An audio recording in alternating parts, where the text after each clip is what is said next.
power. So we're going to get AJ, who's in the Money in the Bank match, which we'll talk about in a bit.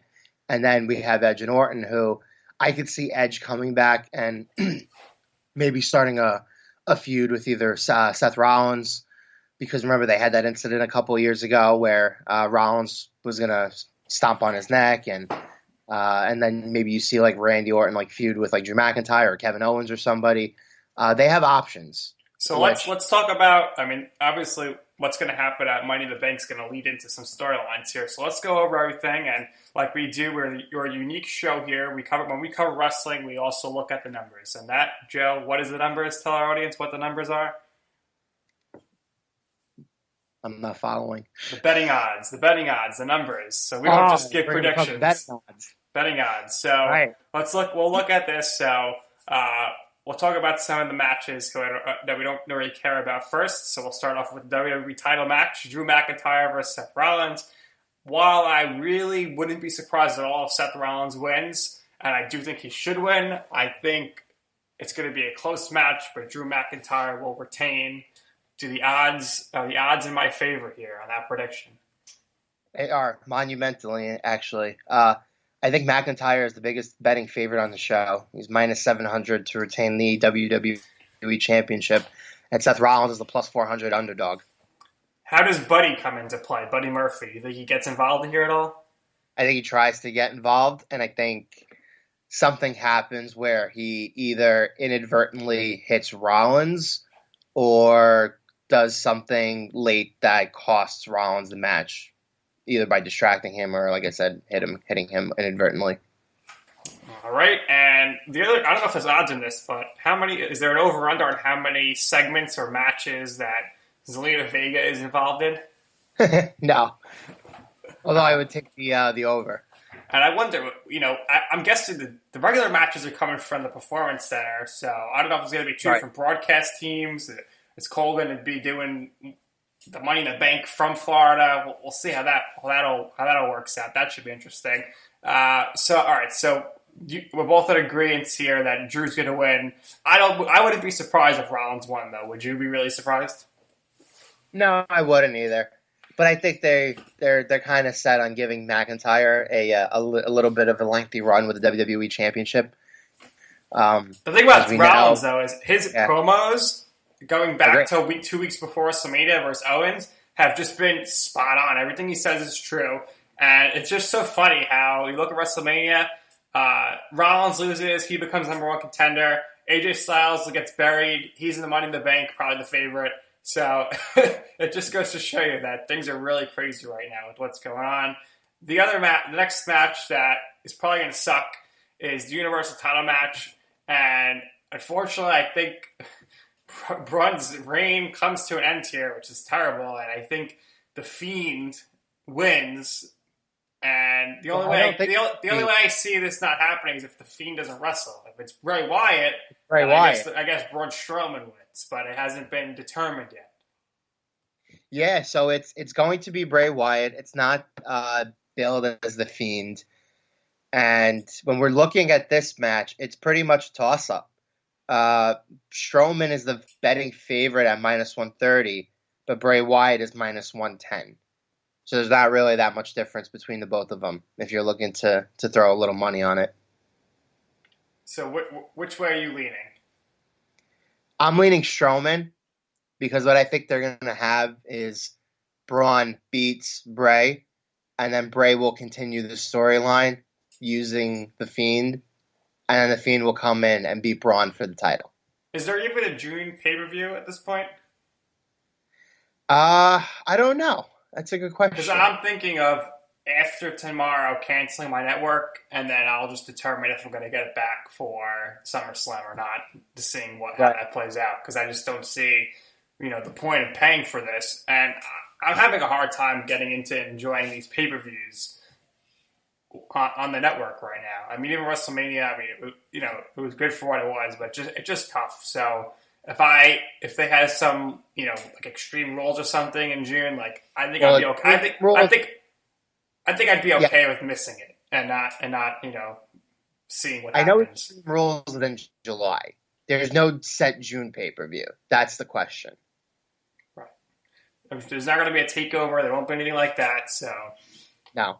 And with the way things are going right now, if I want to watch the Ruthless Aggression documentary, there's a good chance it's going to be on Fox Sports 2 during the week. So they're just showing everything on the network. So it's I think they're kind of shooting themselves in the foot there. But we did hear on the quarterly call that the WWE Network hit like an all-time high in subscribers for WrestleMania this year. So that's something to look at there if you're in the financials with the WWE. Moving on, Bayley versus Tamina. I would love to see Tamina win. So unless Sasha accidentally costs Bayley the match, which would be really cool, I think Bayley's going to retain here so they could ultimately set up a Bayley versus Sasha title match down the line.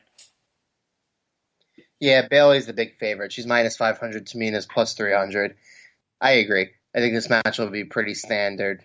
I could see Sasha getting involved to help Bayley win because we know Sasha's not really doing anything on Money in the Bank.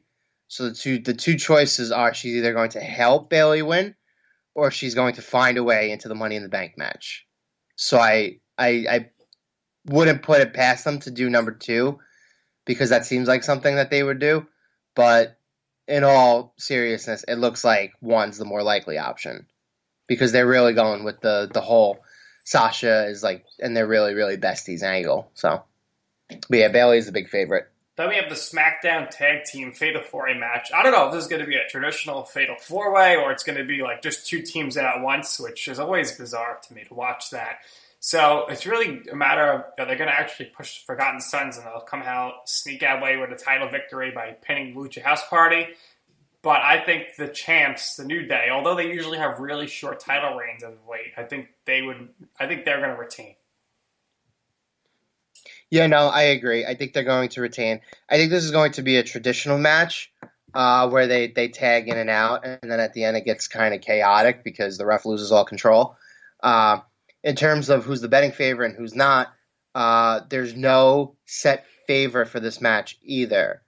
But from what I'm seeing, the New Day is plus 100 and Miz and Morrison, hey, ho, ho, are plus 125. So it seems like a toss-up in that sense. Either the New Day will retain the titles or Morrison and Miz will immediately get back the titles. As for the other 2 teams, the Forgotten Sons are plus 250 and the Lucha House Party are plus 500. Interesting. All right, now the next match, there's no betting odds on this. Out of nowhere, we have R-Truth versus MVP. They haven't been feuding at all whatsoever. It's just out of nowhere. I think I'm going to go with R-Truth. Hopefully he cuts a promo. See, this is how I would have booked R-Truth for this. I think he should have shown up at the Money in the Bank match, started climbing the ladder, and then Baron Corbin is like, "You're not even in the match. What are you doing here?" And that would have been pretty funny, I think. And R-Truth is just like, "What? I didn't know." So, yeah, again, no odds for this. I have done research over the past couple of weeks, and over the course of my research, I have found out that Vince McMahon is little quick tangent. Mandy Rose is the one who pitched the current angle that she's doing with Sonya Deville, Dolph Ziggler, and Otis. Right? Also, another side of that is Mandy announces she has a boyfriend. That's not right. Otis. I don't know why she said that. I mean, yeah, I don't know. I didn't start to tell interview, but come on, keep a little kayfabe here. A little bit, but yeah. So, man, it was Mandy's idea to pitch the angle, and the Vince McMahon loves the Otis character. So while the writer, unfortunately, I believe she was let go during the layoffs about a month ago. Yes. But a lot of what you're seeing on TV in terms of what's the writing in the Mandy and the Otis angle, a lot of that is coming directly straight from Vince McMahon because he loves Otis. Like Vince loves Otis, Vince also loves R-Truth, which is why you see R-Truth in a lot of these like wacky like comedy segments. It's because it's coming straight from Vince and Truth. And you know who also loves R-Truth? Brock Lesnar. He loves R-Truth. And he does. You know, you had that funny. Yes, you had that funny segment. I think Vince probably said to R-Truth, "Go out there and I want you to make Brock Lesnar laugh." And that's exactly what happened leading into Royal Rumble. And when Lesnar laughs, it's really funny. And Lesnar has great comedic chops. His Royal Rumble performance is one of the most funniest things I've ever seen. Like when he was like getting ready with Shelton Benjamin and like doing his dancing and mocking people. I think that's why I would love to see another Brock Lesnar face turn without Heyman. I think it would be really funny, especially maybe you put him with R-Truth. I have a good feeling whenever Lesnar comes back, it's going to be in a segment with R-Truth or something like that. Right. I wouldn't be opposed to having a Brock Lesnar versus R-Truth brief tag team run for with the tag titles. I think that would be a lot of fun. There's no chance Lesnar's going to do a tag title run, though. But that would be pretty funny. But just remember, everyone, last year Lesnar wasn't even in the Money in the Bank match, but he won it. So right. Doesn't mean whoever's in the match is necessarily going to win it. But it would have been funny if R-Truth was in the Money in the Bank match, because you could have seen him going up there, accidentally grabbing the woman's Money in the Bank briefcase, thinking he won, and then everyone's like, "You idiot! It's the wrong briefcase." It would have just been a funny match. It would have been really funny. The other match, a huge pre-show match, Joe. We got. I don't know why is there a pre-show for this pay-per-view when it's on the network? It's just crazy, and there's no fans. So why is it called the pre-show, Joe? Can you explain that before I said this match? Who is the pre-show for? The pre-show is to hype up the show. Yeah, but it's usually for the fans when they're coming in, so it doesn't make sense. Right.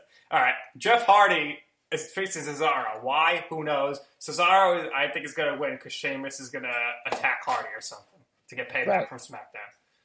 Right. Well, they have to find the way because they started that angle for sure last night. They had Jeff Hardy in the ring doing the whole interview, and Sheamus came out and mocked the fact that Jeff's had like 1,000 different comebacks, and every single time he comes back, he falls again, and we're all tired of it, and blah blah blah. And it was good. It was a good promo by Sheamus, good heel promo.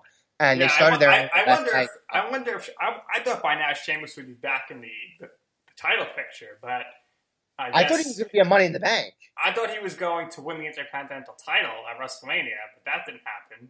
And I thought he'd be Money in the Bank. If Strowman comes out of this on top somehow, the whole feud, I think we'll definitely see Sheamus for Strowman at some point later in the summer. Yeah, I agree with that. All right, so now let's talk about the Money in the Bank match. I'm not going to say matches because they're going on simultaneously. I think this is going to be at least an hour and a half, pushing 2 hours here because the way they shot this, it's not really live time. So you have the women's Money in the Bank participants: Nia Jax, Asuka, Shayna Baszler, Dana Brooke, Lacey Evans, and Carmella. Keep in mind here that Carmella got in because Sonya Deville, who ended up beating Mandy Rose on SmackDown, distracted Mandy in the qualifying match. And the men's participants: Daniel Bryan, Baron Corbin, Otis, Aleister Black, Rey Mysterio, and back from the dead, the Ghost himself, AJ Styles. So, Joe, which participants do you want to talk about first, the men's or the women's? So we'll talk about the women's first. Because I actually think the men's one will be good because I'm interested in more than half the field. So the women, right? So I want to preface this by saying this. This is going to be the kind of thing where I think this match, because this is obviously pre-recorded. They've already recorded this at the headquarters in Stamford, Connecticut. What I think is going to happen is that as soon as the show comes on the air, they're going to go right into this, and this is going to be a situation where they show this match happening, I think, throughout the course of the entire night. So the way that they'll do this is they'll start with the everybody wrestling at the headquarters, right? Then they'll go to the Performance Center, they'll do the live matches, and then in between matches, when they need the time in between, that's when they'll go back. And then finally, wouldn't it be funny if in the middle of the MVP R-Truth match, they just cut straight to the Money in the Bank because no one cares about that match? Right. It's possible. You might see split screens, right? Right. You might see the 94 Knicks in the finals and the O.J. Simpson Bronco chase on back-to-back. It's it's a big possibility there. And Joe, so the briefcases are on the roof. How is it possible that a briefcase could hang from the sky? Is it coming down from a cloud? What is it hanging on to? I want to know. They put a ring on the roof They built the ring, and then they built